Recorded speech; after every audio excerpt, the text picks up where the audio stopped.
what you gotta say. This is Jackie from Out of the Cloakroom, and I'm here to read another excerpt from Urban Tales of the Bible by T.S. Holder. Yes, Lord, this is a great book. I want to give you a couple of testimonies. I received a call from my brother-in-law who lives in Escanaba, Michigan, way up there near Canada, where he is the assistant pastor at New Harvest Church. He and his wife, Dawn, said that they will be presenting the book, Urban Tales of the Bible by T.S. Holder, to the senior pastor as a source to help those who do not read the Bible because they can't understand it. That's a field goal for the kingdom. Yes, that is part of this book's God-given mission and purpose. I also received an inbox from one of my friends who is a musician in Colorado and is caring for his niece and nephew. And he said that he is using this as a way to get the children interested in the Bible. He said that they were reading chapter 1, Running Game in the Garden, the story of Adam and Eve, and the children were enjoying it, laughing out loud and cracking up at the contents. Laughter is a way of learning, and I'm willing to bet you that they will never forget the stories because they are infused with humor. He further said that they didn't believe that he personally knew T.S. Holder and asked, how old is T.S. Holder? How does T.S. Holder know our slang? And is T.S. Holder old like him? Lord have mercy, children will put it out there, won't they? My friend told me that T.S. Holder is on the clock to get part 2 done because they have agreed to read 1 chapter a night. That's another field goal for the kingdom of God. You know, these are the testimonies that make the difference and that encourages T.S. Holder and other authors like T.S. Holder to keep it pushing for the kingdom, keep it pushing for the Lord. That's what it's all about, reaching those who want and need this type of unorthodox Bible reading.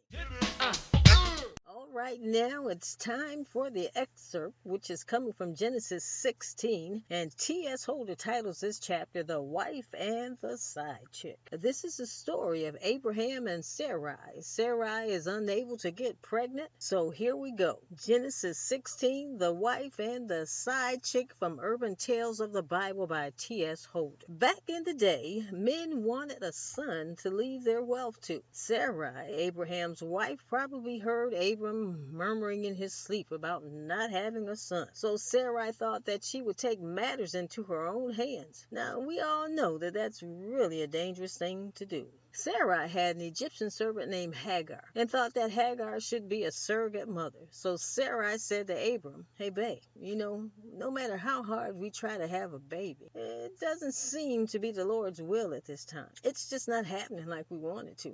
So what if I give you Hagar to sleep with, and hopefully you can have a son with her in my place? I'm actually giving you permission to sleep with her. Perhaps I can have children through her. Now, doesn't this sound like a level of manipulation like Adam and Eve and the tree in the garden? Was Sarai trying to see if the problem of not being able to get pregnant was actually her physical problem, or by giving Hagar to Abram to sleep with, was she trying to see if Abram had bad sperm and the problem was not hers alone? Why does Sarai think that the Lord has prevented her from having children? I guess since there was no fertility specialist in that era of time, that we will probably never know. Back to the story. Now, of course, being a man, Abram agreed with Sarai's proposal. Abram thought to himself, I get my cake and ice cream, all with my babe's permission. My question is, why did Abram so quickly forget the vision and promises of the Lord and agree to take Hagar to sleep with and to have a son with? I believe that we all know why.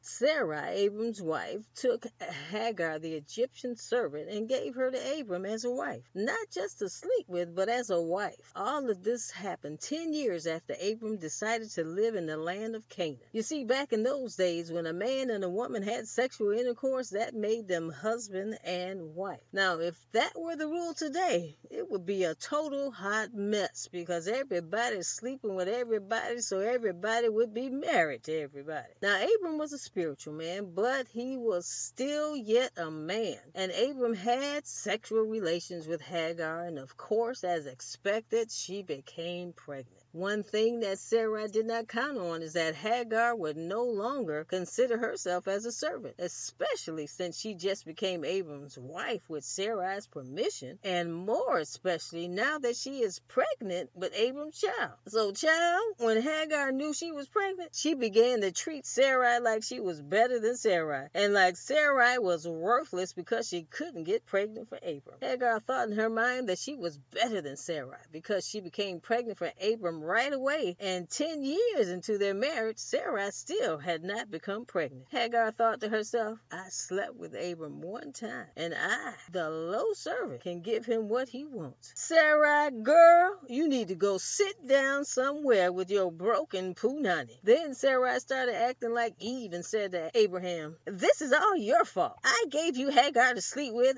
and to get you that son that you can't stop talking about. And look at her now. Just look at her. She's beside herself because she is pregnant, and she treats me, of all people, like I'm nothing. You better go get your girl, because I'm not going to put up with this mess. Pregnant or not, I'm about 5 seconds off of her. Then Sarai took it a step further and said, Abram, the Lord will show you who's wrong in this picture. He will show you if it's you or me, and I guarantee you that it's not me. Now you know that Sarai's statement. She really felt that Abram was wrong and should have turned Hagar away and not had sex with her at all. Abram thought about it and said, look, Sarai, she is your servant. You gave her to me, and so you deal with her as you see fit. And with those words, Sarai and Hagar were at war. Now that was a great excerpt of the story of Abram and Sarai. They could not have children, and Sarai took it into her own hands.